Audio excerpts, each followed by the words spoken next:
Bonsoir Monsieur Cheminade. Bonsoir, Vous Monsieur êtes Matrol. candidat à l'élection présidentielle au nom de Solidarité et Progrès. On parlera de vous dans cette émission, on parlera également de ce qui s'est passé à Toulouse et à Montauban. Mais bon, comme les Français ne vous connaissent pas beaucoup, puisqu'ils vous ont vu en 1995, vous aviez obtenu 0,28% des voix au premier tour, 84 969 si je ne m'abuse. Depuis, vous aviez disparu des écrans radars de la politique et vous voilà réapparaissant. Donc on va parler de votre programme dans un premier temps. Et dans ce programme, je vois qu'il y a un point qui indique ceci, parce que parfois c'est un peu touffu, votre programme. Complet. Il est un peu particulier. Alors, vous dites, il faut investir dans la créativité humaine. Le critère doit être la densité du flux d'énergie et la production par être humain et par unité de surface.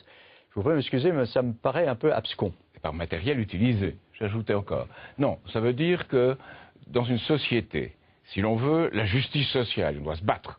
Vous savez qu'on a signé la déclaration, la Convention de Philadelphie du 10 mai 1944, disant le travail ne doit jamais être une marchandise. Si on veut ça, il faut un développement de la recherche, un développement de l'esprit de découverte et un développement technologique. Ça veut dire qu'on produit plus avec moins d'êtres humains, avec moins de surface et avec moins de matière. Ce qui fait qu'on a une densité plus grande. Et cette production permet de servir la consommation et de développer la capacité qu'a l'être humain de transformer, d'améliorer la nature. Alors dans le document que vous nous envoyez à nous autres journalistes, la première page c'est débarrasser le monde de la City et de Wall Street, qui sont les dictateurs finalement et qui tire le monde vers le bas. Et vous dites que pour débarrasser le monde de la City et de Wall Street, il faut créer une alliance transpacifique et eurasiatique pour mettre donc en pièces cet empire de la City et de Wall Street. Qu'est-ce que vous voulez dire exactement? Non, il faut d'abord dire... Ah, c'est bien ce que chez vous nous, écrivez. Non, ce que je dis dans mon programme. Chez nous, il faut d'abord couper les banques en deux. Nous avons des banques universelles qui font des spéculations sur les marchés financiers et qui gèrent les dépôts et accordent du crédit. Il faut que celles qui ont spéculé sur les marchés financiers, ces fonctions-là, soient séparées de celles qui servent les ménages et qui servent les entreprises. Celles qui ont spéculé sur les marchés financiers sont toutes pratiquement en faillite virtuelle. BNP Paribas a 500 milliards hors bilan, on ne sait pas ce qu'il y a dedans, ils ne veulent pas le montrer. Et les autres banques sont à peu près en même état. Donc, il faut qu'on puisse voir. C'est la première chose qu'il faut faire en France. Et pour moi, il faut constituer une commission d'enquête parlementaire. Il y a eu des contrôles sur l'état des banques qui indiquent que finalement elles ne se portent pas si mal que ça. Apparemment. Vous savez, l'apparence des bilans et ce qu'elles publient exclut le hors-bilan. Les commissions de contrôle leur bilan n'y est pas. La solidité, il y a eu des tests de résistance des banques françaises auxquels elles ont plutôt tests de résistance, c'était ce qu'ils étaient. Le premier test de résistance a dit que les banques irlandaises étaient en très bon état. Donc il faut voir, il ne faut pas prendre les chiffres au pied de la lettre, il faut voir ce qu'il y a derrière. C'est ça que je dis. Et séparer les banques et faire une commission d'enquête parlementaire, comme Roosevelt avait fait avec la commission Pecora, pour que la population, le peuple, puisse aller y voir. Il faut commencer par ça. Et si on commence par ça, évidemment, on sait où on en est. Aujourd'hui, on ne sait pas où on en est. Donc, mais après, il faut du crédit pour l'économie. Vers la prospérité, c'est couper les banques en deux. Non, c'est la solution pour empêcher que l'argent continue à dériver, comme on le fait avec la Banque Centrale Européenne, vers les banques. La Banque Centrale Européenne vient en 2 fois de donner 1000 milliards aux banques, à 1% sur 3 ans.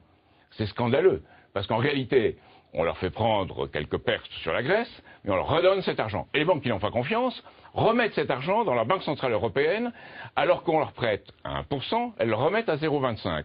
Donc, elles acceptent de perdre 0,75. Pourquoi? Parce qu'elles ont peur du marché, elles ont peur des autres banques, elles ont peur de l'économie. C'est elles qui manifestent par cette attitude leur peur et leur incapacité à développer l'économie. Donc, j'ai cru comprendre en lisant votre programme que vous êtes plutôt pour la sortie de l'euro. Non, je suis dans un premier temps pour dire on vous défie. Il faut faire une politique différente des pays européens. On a changé, on a dérivé. Oui, mais vous êtes on ne fait pas l'Europe, même pas celle de M. Delors. Vous souhaitez que la Banque centrale nationale, donc la Banque de France, puisse prêter de nouveau à l'État. Dans le cadre de l'euro, c'est impossible. Mais dans un premier temps, si on peut, on doit pouvoir faire cette politique que certains défendent, de grands travaux en Europe, avec l'Europe telle qu'elle est. Si on ne le fait pas, et si on ne le fait pas vite, et les pays conservateurs et ultralibéraux, que sont les pays européens aujourd'hui, à mon sens, ne le feront pas. Alors oui, il faut jeter le défi. Alors, et pour moi, le retour au franc intérieur, oui. avec une monnaie commune qui reste pour les grands travaux européens, c'est ça la nature du défi pour commencer le redressement. Ce franc, vous le baptisez franc polytechnique. Pourquoi polytechnique? Parce que ça sera un franc qui doit être exclusivement attaché, comme on le voyait à l'origine de l'école polytechnique, et au sens où Jean Bertin, par exemple, avait un centre de recherche et d'essai polytechnique, oui, mais... eh bien, il faut l'attacher à la technologie, à la science, au développement, et pas se créer des clientèles comme on l'a fait avec le franc pendant longtemps. D'accord, mais le Français qui va aller acheter sa baguette de pain, il aura un franc polytechnique dans la poche? Non, il aura un franc qu'on aura appelé franc polytechnique pour donner un sens qu'on est engagé pour l'industrie, la réindustrialisation de la France, la recherche et également le développement de la consommation qui doit être correspondant à cette recherche. Alors, la science tient un grand rôle dans votre vision. Oui, je ne suis pas scientiste. Vision de l'avenir. Non, mais crois à la science. Non, mais dans votre programme, je constate que. Et vous dites, il faut retrouver la vocation vers l'espace. Et là, vous êtes presque lyrique d'ailleurs. Vous dites, il faut créer un nouvel horizon, lever le nez du guidon et penser au siècle à venir, mettre l'espérance en poste de pilotage. Et pour vous, l'avenir, c'est vers la Lune et vers Mars, alors, qui recèlent si on a bien lu, il y a deux choses. Il y a un premier qui est le développement mutuel et harmonieux ici. Donc il faut développer les pays du Sud. Et une de mes priorités, c'est développer l'Afrique. Et aller créer en Afrique des centres de développement, comme remettre en eau le lac Tchad pour avoir un poumon d'eau au centre de l'Afrique. Ça permet de développer l'Afrique et de créer une tendance dans le monde, au moins une tendance vers plus d'égalité. Et c'est ce développement mutuel qui permet d'être une plateforme vers ce qui sera une politique commune de l'espace. Pourquoi? Ça existe, hein? Et tout ce qui existe, l'homme a envie d'y aller. Donc qu'on fasse une politique de l'espace, ça veut dire créer un objectif commun de l'humanité. Un seul pays ne peut pas le faire, même l'Europe seule ne peut pas le faire. C'est un objectif commun de l'humanité pour s'assurer qu'avec cet objectif commun, on ne se fasse plus la guerre sur Terre. Or aujourd'hui, comme ce système financier... Ça, c'est un peu rêveur, hein, plus de guerre sur Terre. Non, c'est pas du tout rêveur. Vous savez, moi, je suis né dans la génération Kennedy et Gagarine. À ce moment-là, on ne l'aurait pas considéré comme rêveur. Aujourd'hui, oui, parce qu'on est dans une société du présent, une société de l'immédiat, et on ne peut pas voir le futur. La Terre sans guerre, qui est un rêve. Non, je ne crois pas. Je crois que s'il y a une guerre aujourd'hui, et avec ce qui se passe au Grand Moyen-Orient, on a un réel danger. L'armada que les Américains ont développée, et les Anglais aussi, un peu, qui est des moyens thermonucléaires beaucoup plus grands qu'il en faudrait pour frapper l'Iran. Les Français qui vous entendent disent l'espace c'est très bien, peut-être y a-t-il en effet à faire des choses sur la Lune et pourquoi pas plus tard sur Mars. Ah ben, les experts disent, nous, on veut la Lune on peut y aller et on peut y aller pour aller chercher l'hélium, par exemple, qui s'y trouve. On veut des investissements pour avoir des boulots tout de suite, pas dans 50 ans, dans 100 ans. Bien sûr. Les Français, la première préoccupation, ils ont raison, c'est d'avoir des emplois. Et ils disent, depuis quelques 10 à 15 ans, il y a une perte constante d'emplois dans l'industrie, dans l'enseignement maintenant, avec les 60 000 ou 80 000, selon les estimations d'emplois qu'on a perdus avec la politique des gouvernements qui ont précédé. Et on a en même temps une perte de pouvoir d'achat. Moi, ce matin, je me lève dans mon petit appartement du 20e arrondissement et je vois à la fenêtre, j'habite le 8e étage, 2 ou 3 personnes fouillant dans les poubelles. C'est de là qu'il faut sortir. Vous savez, il y a 6% de gens qui ne mangent pas à leur faim dans l'Île-de-France. Alors comment on fait? Ils mangent mal. Alors, il faut d'abord faire sauter le verrou financier. Et cette séparation, cette coupure de banques, ce que Hollande disait, mon adversaire principal, c'est le monde de l'argent. Mais on ne peut pas engager le combat à moitié contre le monde de l'argent, comme on ne peut pas faire un enfant à moitié. Donc, il faut engager ce combat et dire, on va soutenir les banques qui font bien une bonne gestion de dépôt et du crédit à l'économie. Avec ça, non, ça ne sera pas assez.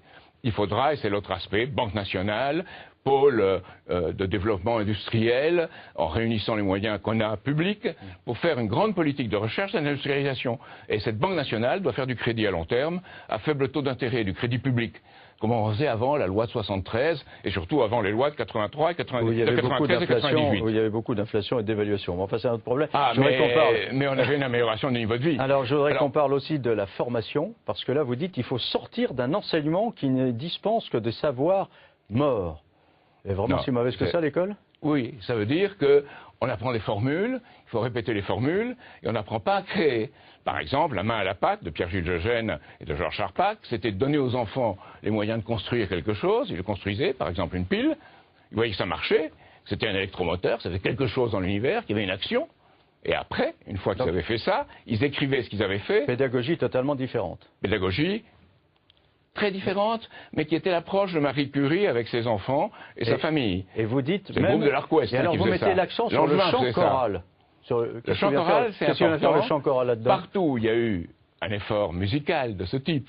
Et le chant choral et vous savez, il y a des groupes différents. Au Mexique, il y a un groupe au Venezuela, il y a un groupe qui s'appelle El Sistema, qui donne à chaque enfant un instrument et la possibilité de rentrer dans un orchestre national qui, en fin de course, a à peu près 500 personnes.